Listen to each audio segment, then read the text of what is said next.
this video, we are going to be discussing the NCERT textbook questions or textbook exercises.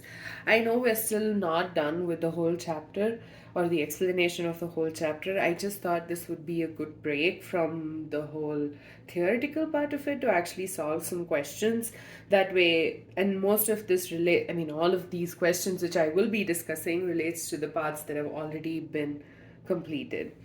So let's start. Question 7.1. A liquid is in equilibrium with its vapor in a sealed container at a fixed temperature. So we know that it's in equilibrium. It is at a fixed temperature. Now the volume of the container is suddenly increased. Okay, what's happening? There's a sudden increase in the volume of the container. What is the initial effect of change on vapor pressure? How do rates of evaporation and condensation change initially? What happens when equilibrium is restored finally? And what will be the final vapor pressure? Okay, before we start the whole question itself, let's first of all understand what the word vapor pressure means. I'm pretty sure you already know this. We have discussed what vapor pressure is in the past, but I just thought it's a good idea to refresh our memory. So this is our system, or this is our container, right? And here we have a liquid.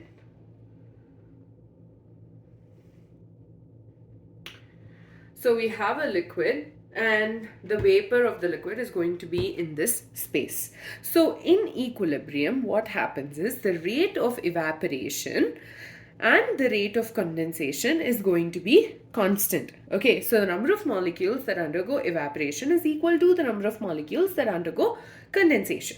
So what will happen is there is a particular amount of pressure exerted by these gaseous molecules, and this is called as vapor pressure. So the pressure exerted by vapors when the liquid is in equilibrium with the vapor at a particular temperature is basically the vapor pressure. Now vapor pressure, it's actually related to a certain factors. It depends upon the temperature. So if there is a change in temperature, there'll be a change in vapor pressure, nature of the liquid, the intermolecular forces in between the molecules of the liquid also will affect the vapor pressure, right? So and the other one is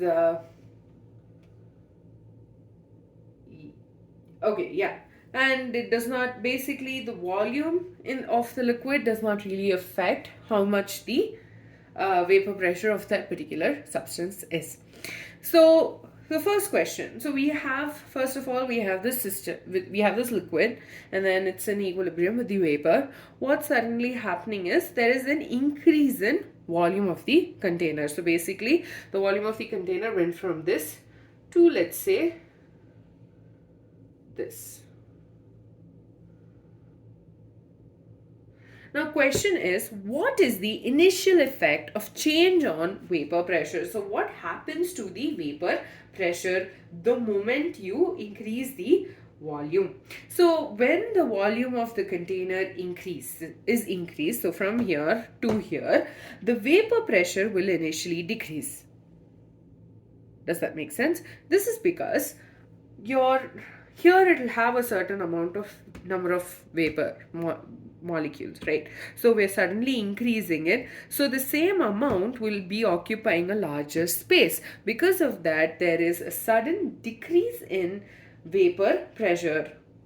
And because the same amount of those molecules, okay, let's say you have like 1, 2, 3, 4, 5, 6, 7, 8, 9, 10, 11, 12, 13, 14 and 15. So these are 15 molecules of the liquid, right? Now the moment I shifted from this container to this container, the same 15 molecules will occupy this space. So 1, 2, 3, 4, 5, 6, 7, 8, 9, 10, 11, 12, 13, 14 and 15. So obviously these are more tightly packed than this. So the vapor pressure initially will decrease because the same number of molecules is occupying a larger space. So it cannot exert as much pressure as it did before. Second question, how do rates of evaporation and condensation change initially? Now the rate of evaporation will actually slightly increase. This is because, now if you notice, it's all clumped together, right? Now suddenly there's more space. So initially what will happen is, because the surface area suddenly increased, this means the rate of evaporation is also going to increase.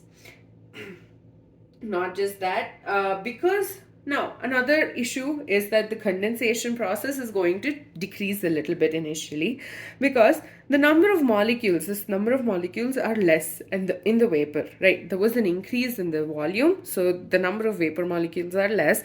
So the condensation process, it will take more time for these to come hit this surface and then get dissolved. So because of that, the rate of evaporation initially is going to increase. Okay, I'm going to say this over here, increase, and the rate of condensation is going to decrease. The third one, what happens when the equilibrium is restored finally, and what will be the final vapor pressure? So vapor pressure, first of all, when final equilibrium is restored, then there will be, it will go back to to normal, where the number of molecules that undergo evaporation is going to be equal to the number of molecules getting condensed. So there is an equilibrium between the liquid and the vapor phases. So the equilibrium is restored. So the rate of forward and the backward reaction is going to take place to this, like the rate, yeah, is going to be to the same extent. What will be the final vapor pressure? Now the vapor pressure does not get affected by change in volume, okay? Unless there is a change in temperature or a change in the liquid itself, there would have been a difference in vapor pressure, but the final vapor pressure is going to be the same as the initial vapor pressure, because the system, the liquid got back to the equilibrium. Okay, basically it went from this to this. Okay, when there was an increase in volume, then initially it had issues, and then when equilibrium gets reached, the same number of molecules will will undergo evaporation. There's the equal number of molecules and undergo condensation. So there is an equilibrium between these two states, and the vapor pressure that is exerted over here will be the same as over here, because despite the volume being increased, in this case again the number of molecules are also increasing till it gets stable. So let's recap on whatever this question is. What is the initial effect of change on vapor pressure? The moment there is an increase in volume, there is a decrease in vapor pressure, because the same number of molecules are occupying a bigger space, so they are not able to exert as much pressure as they would before. The second question, how do rates of evaporation and condensation change initially? And notice the word initially in these two questions. It means right immediately after this change occurred, what will happen to these values. So for evaporation, because the surface area is increasing, the number of molecules that will undergo evaporation will also increase. On the other hand, for condensation, because the number of gaseous molecules are less, because of that, the rate of condensation will decrease initially, and then it will get back to normal. The third question, what happens when equilibrium is restored finally? Basically, it'll get back to normal, where the number of molecules undergoing evaporation equals to number of molecules undergoing condensation. So there is an equilibrium between these two states. What will be the final vapor pressure? It will be the same as the initial vapor pressure, because the vapor pressure does not get affected by the change in volume. So the next question, question number 7.2. What is Kc for the following equilibrium when the equilibrium concentration of each of these substances is given? So it's a basic, we just need to write the equation of Kc for this equation, and then we just need to substitute the equilibrium concentrations that have been given in the question itself. So first of all, let's write the equation. So Kc will be equal to the concentration of equilibrium concentration of SO3 to the power 2 divided by SO2 to the power 2 O2, the concentration of O2. So by now I'm pretty sure you know how to write this, and if you do not, I would suggest you go back to the video where we discussed this. So you have the concentration of SO3, which is 1.90 to the power 2, and then actually I'm going to change these brackets from square brackets to rounded.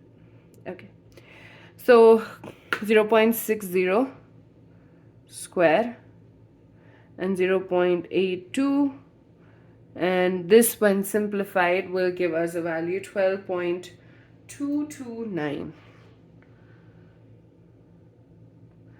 Now we can write the units of all of this.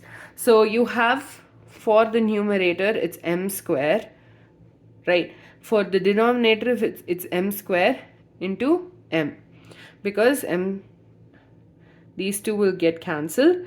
So molar inverse, or we can call it mole. So the units of molarity is moles per liter. Now since it's molarity inverse, the unit will become 12.229 liter per mole. So this is just a substitution question. We just had to substitute, we have to write the equation, and then we had to just substitute it in the equilibrium concentrations of various substances in the equation and simplified it. The next one, at a certain temperature and a total pressure of 10 to the power 5 Pascal, iodine vapors contains 40% by volume of I atoms. So we need to calculate the Kp for the equilibrium. So first of all, Kp is the partial pressure, right? P means it's the partial pressure. So Kp equals to concentration of I to the power 2 divided by concentration of I2. Sorry, it's not the concentration, it's the partial pressure. I am so sorry. So partial pressure of I2, I to the power 2 divided by partial pressure of I2. So this is the thing. Now we have been given the total pressure, right? We've been given the total pressure. We've also been given 40% by volume of I.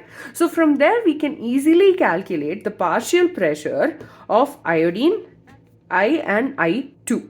So let's start with the first one. So partial pressure of I